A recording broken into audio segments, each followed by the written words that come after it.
Hello everyone. आज के इस नए वीडियो में मैं आप लोगों को बताऊंगा कि डिप्लोमा एंट्रेंस कॉम्पिटिटिव एग्जामिनेशन यानी कि लेटरल एंट्री डिप्लोमा का जो फॉर्म है, एडमिशन फॉर्म, ये आ चुका है 2024 के लिए।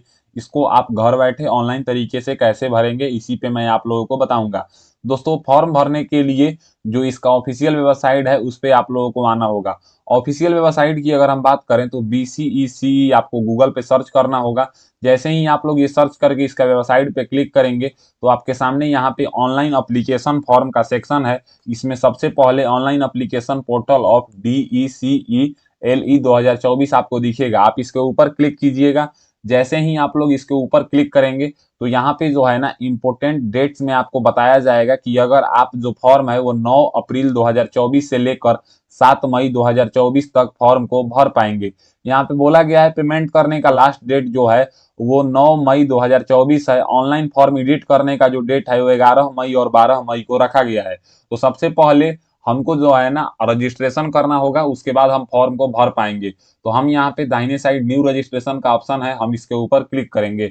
जैसे ही हम लोग इसके ऊपर क्लिक करेंगे तो यहाँ पे जो है ना नेम ऑफ काउंसलिंग में यहाँ पे DCECLE 2024 है। और यहाँ पे जो है ना सिलेक्ट कोर्स ग्रुप पास है, तो आप इसके ऊपर क्लिक करेंगे। तो जैसे यहाँ पे पूछा जाएगा कि आपने कौन सा कोर्स किया है। जैसे आप लोगों को पता होगा कि डिप्लोमा एली में उन्हीं लोगों को एडमिशन दिया जाता है जो लोग या तो 10th+2 साइंस से पढ़े होंगे, या 10th+2 साल का ITI किया है तो, या 10th+2 वोकेशनल किया है टेक्निकल कोर्स तो यहाँ पे आपको चूज करना होगा कि आपने किस स्ट्रीम से 12th क्लास का पढ़ाई किया है। उसके बाद यहाँ पे जो है ना आपको कैंडिडेट्स नेम बताना होगा। कैंडिडेट्स नेम की बात करें तो सबसे पहले फर्स्ट नेम, फिर मिडिल नेम, फिर लास्ट नेम। जैसे अगर हम बात करें तो अगर आपका नाम ऋतिक कुमार सिंह है तो आप लोग ऋतिक में फर्स्ट नेम फिल करेंगे, मिडिल नेम में कुमार फिल करेंगे और लास्ट नेम में जो है ना सिंह फिल करेंगे। फिर यहाँ पे जो है ना कन्फर्म कैंडिडेट्स नेम आपको फिल करना है। फिर यहाँ पे आपको कैंडिडेट्स का डेट ऑफ बर्थ फिल करना है, जो कि डेट, मंथ और ईयर के फॉर्मेट में आपको फिल करना है। फिर यहाँ पे कन्फर्म डेट ऑफ बर्थ आपको फिल करना है। फिर यहाँ पे आपको अपना मोबाइल नंबर फिल करना है और मोबाइल नंबर फिल करने के बाद send mobile number verification code के ऊपर आप क्लिक करेंगे तो आपके मोबाइल नंबर पे एक OTP भेजा जाएगा। उस OTP को जो है ना आप यहाँ पे लिख लेंगे। OTP लिखने के बाद आप यहाँ पे वेरीफाई के ऊपर क्लिक करेंगे तो यहाँ पे बोलेगा मोबाइल नंबर इज वेरीफाई। उसके बाद जो है ना आपको अपना ईमेल एड्रेस लिखना है, यानी कि ईमेल आईडी आप यहाँ पे लिखेंगे और यहाँ पे send email address verification code के ऊपर क्लिक करेंगे तो आपके ईमेल आईडी पे एक OTP भेजा जाएगा। उस OTP को आप यहाँ पे inter email address verification code वाले सेक्शन में लिख लेंगे और लिखने के बाद वेरीफाई के ऊपर क्लिक करेंगे।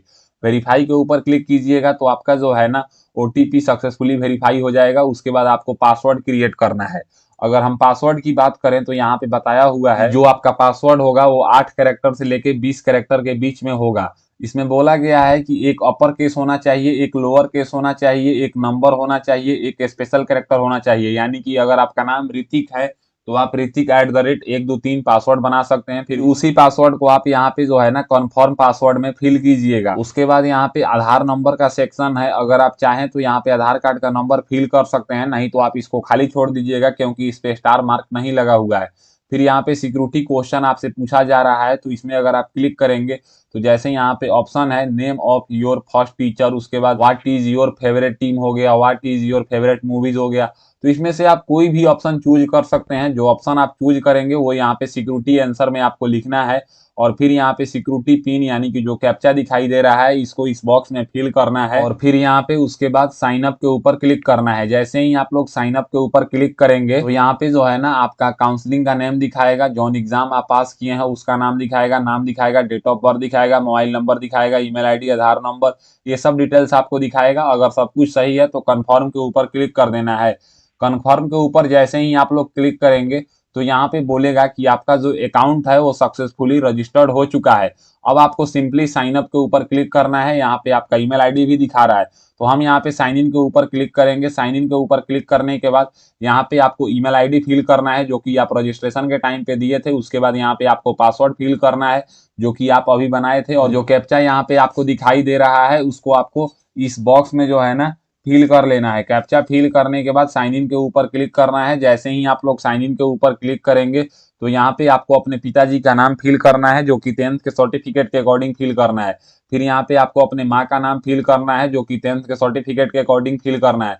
फिर यहाँ पे बोलेगा are you permanent residence of Bihar, क्या आप बिहार के मूल निवासी हैं? अगर हैं तो आप इसको यस करेंगे, नहीं तो आप इसको नो करेंगे।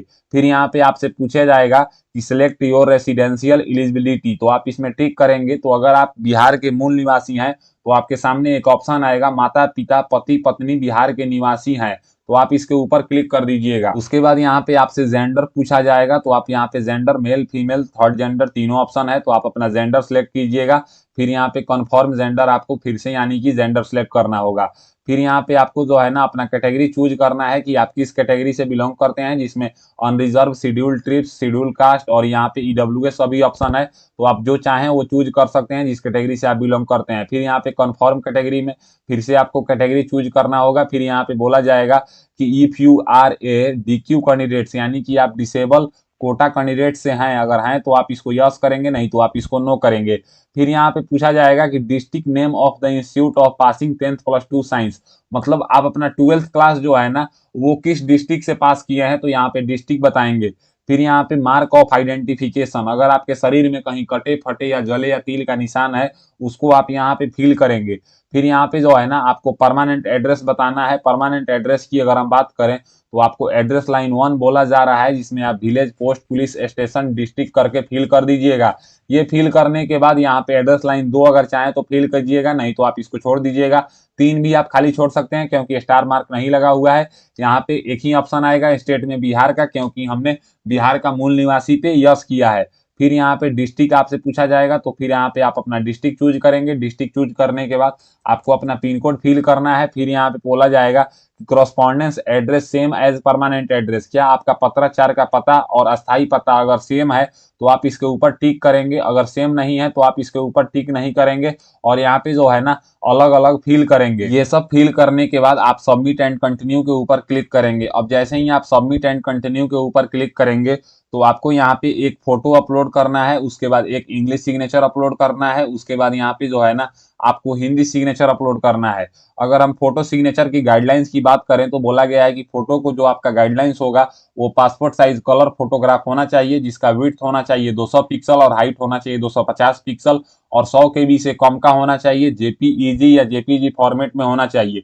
इंग्लिश सिग्नेचर में बोला गया है कि 300 पिक्सल इसका विड्थ होना चाहिए और 100 पिक्सल इसका हाइट होना चाहिए और 100 KB से कम का होना चाहिए, जेपीईजी या जेपीजी फॉर्मेट में होना चाहिए।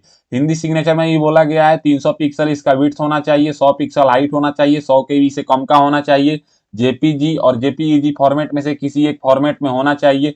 नोट में बोला गया है कि please upload clear photo signature must be on white background using black या ब्लू इंक, यानी कि कहने का मतलब है कि फोटो और सिग्नेचर आपको फ्रेश अपलोड करना है। सिग्नेचर जो आप अपलोड करेंगे वो ब्लैक या ब्लू कलम से आप अपलोड करेंगे। फोटो अपलोड करने के लिए हम यहाँ पे चूज फाइल के ऊपर क्लिक करेंगे। क्लिक करने के बाद अपना फोटो सिलेक्ट करेंगे और अपलोड के ऊपर क्लिक करेंगे, फोटो अपलोड हो जाएगा। फिर यहाँ पे सिग्नेचर में चूज फाइल के ऊपर क्लिक करेंगे। क्लिक करने के बाद सिग्नेचर सिलेक्ट करेंगे, अपलोड के ऊपर क्लिक करेंगे, मेरा सिग्नेचर अपलोड हो जाएगा। फिर यहाँ पे हिंदी सिग्नेचर के लिए चूज फाइल पे क्लिक करेंगे।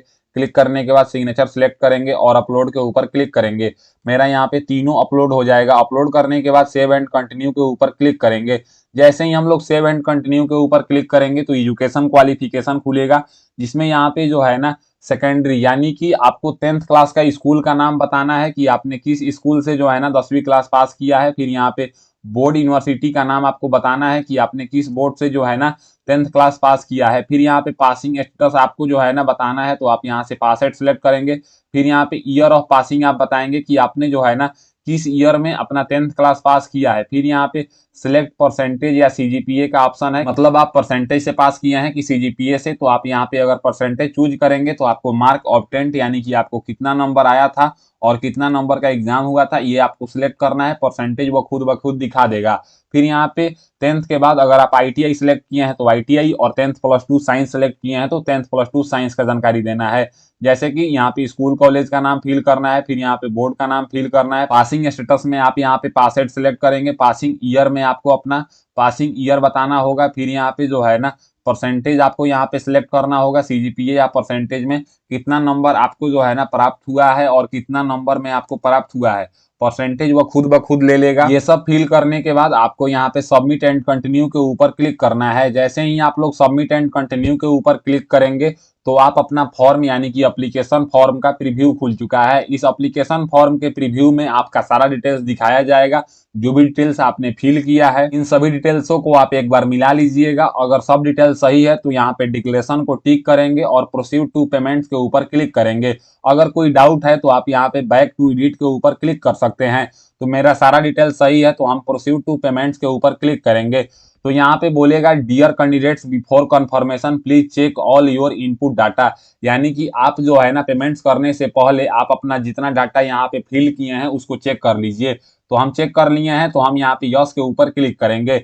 अब जैसे ही हम यस के ऊपर क्लिक करेंगे तो यहाँ पे जो है ना डेबिट क्रेडिट कार्ड से, नेट बैंकिंग से और वॉलेट से हम पेमेंट कर पाएंगे। तो जैसे अगर कार्ड की बात करें तो यहाँ पे जो है ना आपको अपना कार्ड नंबर 16 अक्षर का, उसके बाद यहाँ पे एक्सपायरी मंथ और ईयर बताना है, फिर यहाँ पे सीवीवी बताना है और कार्ड होल्डर नेम डालना है और आपको यहाँ पे मेक पेमेंट के ऊपर क्लिक करना है। तो आप सक्सेसफुली 2200 रुपए का पेमेंट यहाँ पे अगर कर पाएंगे जनरल ईडब्ल्यूएस कैटेगरी वाले, तो आप जो है ना फॉर्म को भर पाएंगे। तो मुझे बस फॉर्म भरना नहीं था, मुझे बस डेमो करके दिखाना था ताकि आपको पता चल सके कि फॉर्म को कैसे भरना है। तो उम्मीद है आपको पूरा प्रोसेस पता चल गया होगा। अगर मेरी दी हुई जानकारी आपको पसंद होता है तो मेरे वीडियो को लाइक कीजिए एंड ऐसे ही इंफॉर्मेटिव वीडियो के लिए मेरे चैनल को सब्सक्राइब कीजिए।